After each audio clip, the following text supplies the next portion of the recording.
Hello everyone, I'm just making this video to tell you what I'm going to be buying from Redwolf Airsoft when I get my money.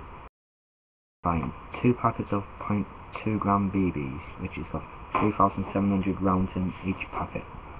I'm buying the M1911 full metal.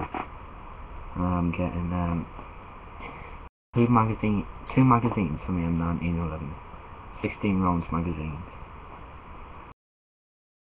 Antac BDU belt, just for now, so I can get a better belt. The Mil-Spec tactical holster in black. Masking goggles, for face protection obviously, because you're shot. 2 silicone oils, 30ml, and 4 green gas, 1100ml. And yeah, that's about it. But when I eventually get some more money, I am going to be getting my assault rifle, the Redwolf Custom M4A1 Navy SEAL, and then I'm getting a Mil-Spec double drop leg M4 mag pouch, and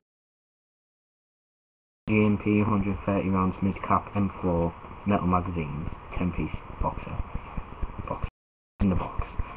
Then I'm getting the GMP 7.4 volt battery, so I can obviously charge my gun up and everything. And that's about it up to now, so yeah.